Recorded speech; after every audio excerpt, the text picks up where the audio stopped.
Jai Gurudev children, today we are going to start next chapter from Unit 7, The Great Sword Fight. This chapter is about how the Great Sword, one of the precious swords, prevent war as it didn't like the consequences of it. So let's start. Once upon a time, there was a precious sword. Now, this sword belonged to a great king, and for as long as anyone could remember, the king spent all his time in his palace, enjoying his shows and parties. One day, a great dispute broke out between his king and the king of a neighboring country. It ended with both declaring war. The sword was greatly excited at the prospect of taking part in its first real battle. It would show everyone how truly brave and special it was, and would become renowned throughout the kingdom. On the way to the front line, the sword imagined itself the winner of many battles.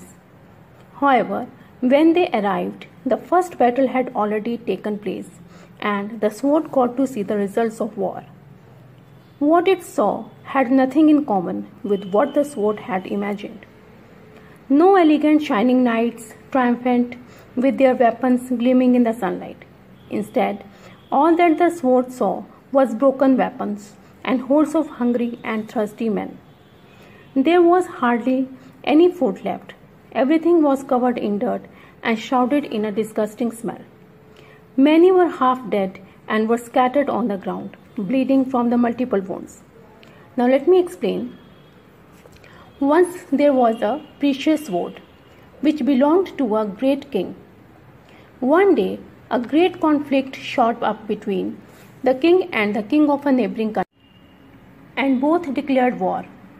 The precious sword was excited to take part in the war, as it was for the first time it was going to be a part of any battle.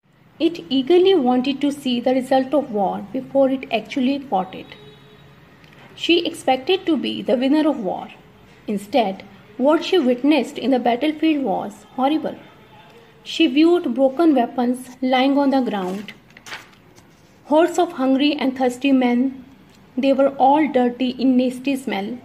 Many were crawling and reeling on the ground and bleeding as well. Next, at this, the sword realized it liked neither wars nor battles. It decided to live in peace and spend its time taking part in tournaments and competitions. So, on the night before, which was going to be the big final battle, the sword tried to find a way to prevent it from taking place. After a while, the sword started to vibrate. First, it gave out a low buzz, but this gradually got louder until it became an annoying metallic noise. The swords and armor of other soldiers asked the king's sword what it was doing. It told them, "I don't want there to be a battle tomorrow. I don't like war." One answered, "No one likes it, but what can we do?" "Make yourself vibrate, just like I'm doing," said the king's sword. "But if we make enough noise, no one will sleep." Now explanation. What she had seen in the battlefield really disturbed her. This dismayed the sword. It decided not to take part in any war.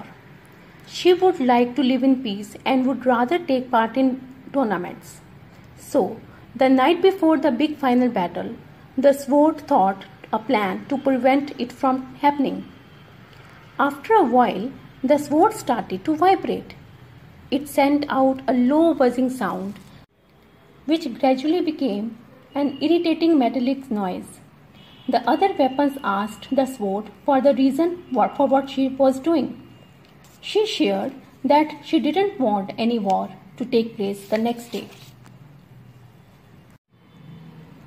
She urged them also to do the same. They all agreed with its thoughts, as they also sick of war and ready to do what they decided. This caused sleepless nights to the soldiers. Next, so the weapons started vibrating and the noise became deafening. It was so loud that it reached the enemy camp, and the weapons there, who were equally sick of the war, joined the protest.